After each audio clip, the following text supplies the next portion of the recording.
यहाँ पर आज आपको बहुत कुछ देखने को मिलेगा।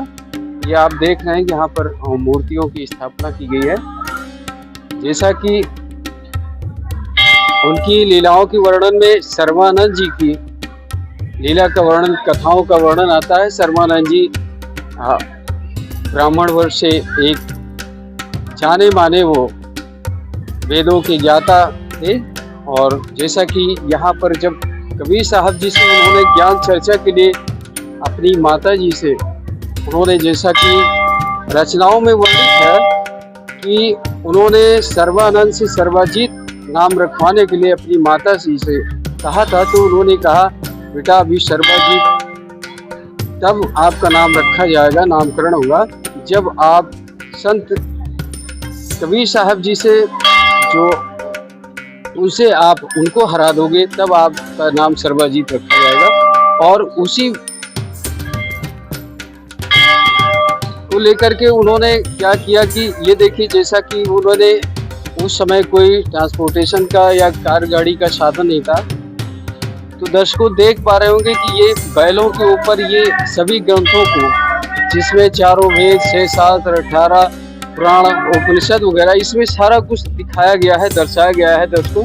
जैसा कि ये ऐतिहासिक जो तथ्यों को यहाँ पर चरितार्थ करने की जो लीला है यहाँ पर आपको देखने को मिल रहा होगा। यहाँ पर शायद वही नीमा है, वो कमाली का वर्णन आता है कि जो जिनको कबीर साहब जी ने एक मृत शरीर को जीवित किया था और उसका नाम कमाली उस आत्मा का पड़ा था। जब जीवित होने के बाद वो मुँह बोली बेटी उनकी कहलाने लगी, तो ये कमाली नाम की जो यहाँ प्रतिमा है, उनके नाम की जो यहाँ प्रतिमा है, जैसा कि कबीर साहब के ऐतिहासिक तत्वों में प्रमाणित ये चरितार्थ है, उनकी वाणियों में, उनकी कथाओं में वर्णन है। तो शायद सर्वाजीत जी जो ब्राह्मण कुल से थे, उन्होंने जब उनको प्यास लगी तो यहाँ कमाली नाम की जो उनकी मुँह बोली बेटी थी, उनके द्वारा यहाँ पर पानी पीते हुए दर्शाया गया है, जैसा कि कबीर साहब की लीला वर्णन में तथ्यों में प्रमाणित है। और उसके बाद आप देख पा रहे होंगे दर्शकों कि यहाँ पर जो ग्रंथों को रखे हुए हैं, सभी बैल पर लाद करके वो रख करके लाए थे, सभी ग्रंथों को ज्ञान चर्चा के लिए आए थे। तो ये आपको दर्शकों देखने को मिल रहा होगा। और आइए आगे और भी आपको दिखाते हैं। ये वही कुआं है जहाँ पर, और पहले दर्शकों आपको हम वो स्थान दिखाते हैं जहाँ पर उनके मुंह बोले माता पिता नीरू नीमा रहते थे।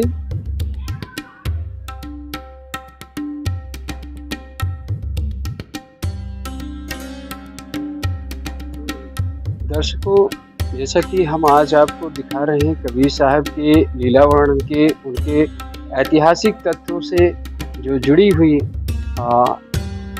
यहाँ पर पवित्र भारत भूमि पर जो आज भी विद्यमान है, वो वस्तुएं विद्यमान है, वो तथ्य विद्यमान है जो अपने आप में चरितार्थ कर रहे हैं कबीर साहब की लीलाओं का। और उसी से जुड़ी एक कड़ी और आती है जो बलख बुखारे के राजा थे अदम इब्राहिम सुल्तान जी, जिन्होंने साधु संतों को कैद कर रखा था और उनसे चक्की पिसवाने का कार्य करते थे। उनको बंदी बना करके उनसे चक्की पिसवाते थे, उनको ये सज़ा मिली थी। तो वहीं पर जब कबीर साहब जी को ये मालूम हुआ कि उस राजा ने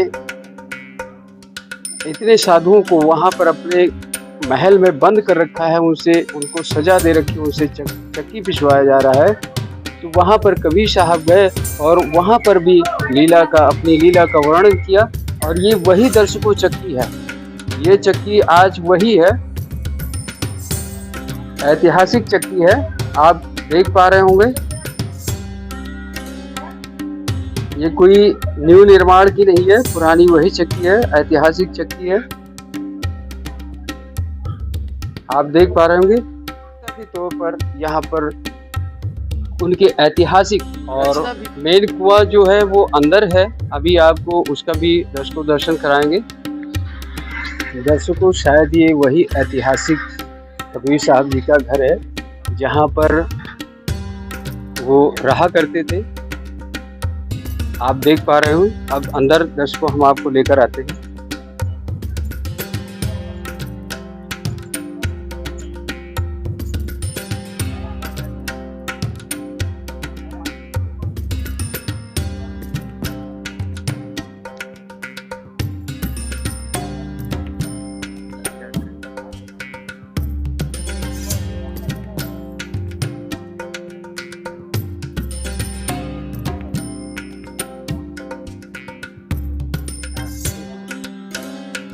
बहुत सारा कुछ आपको बगैर का भी देखने को मिलेगा।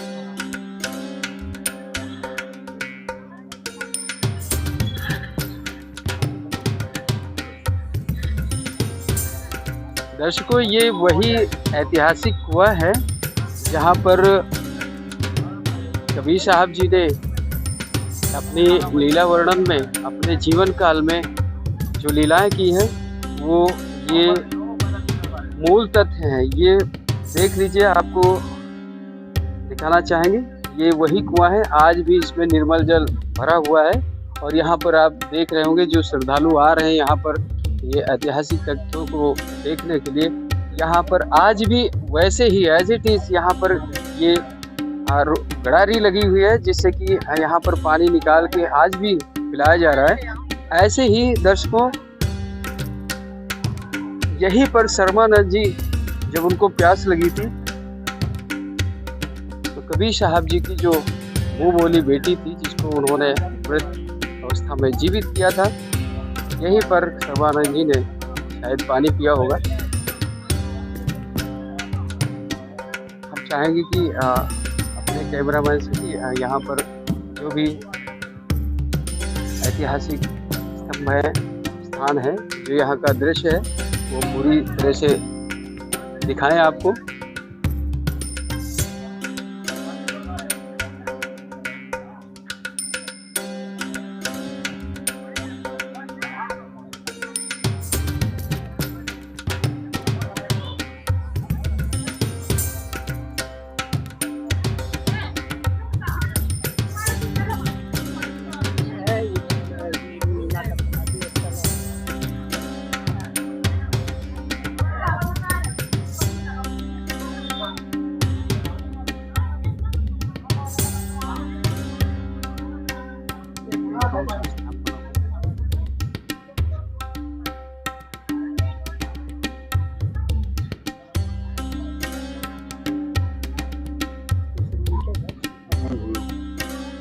ढंग से बनाया पर कबीर साहब जी के मुँह बोले माता पिता नीरू और नीमा, और ये उनकी समाधि है, आप देख पा रहे होंगे।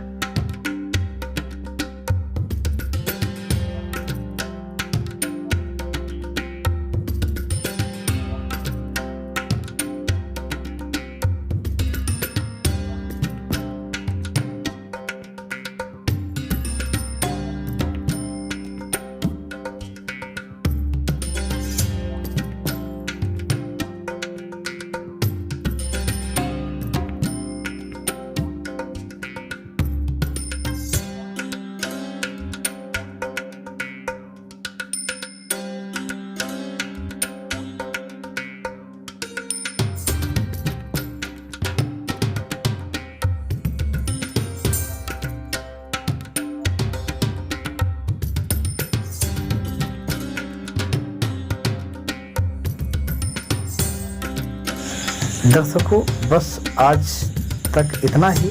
आगे भी संतों से जुड़ी ऐतिहासिक जानकारी हम आपको अपने चैनल के माध्यम से देते रहेंगे। तब तक के लिए नमस्कार।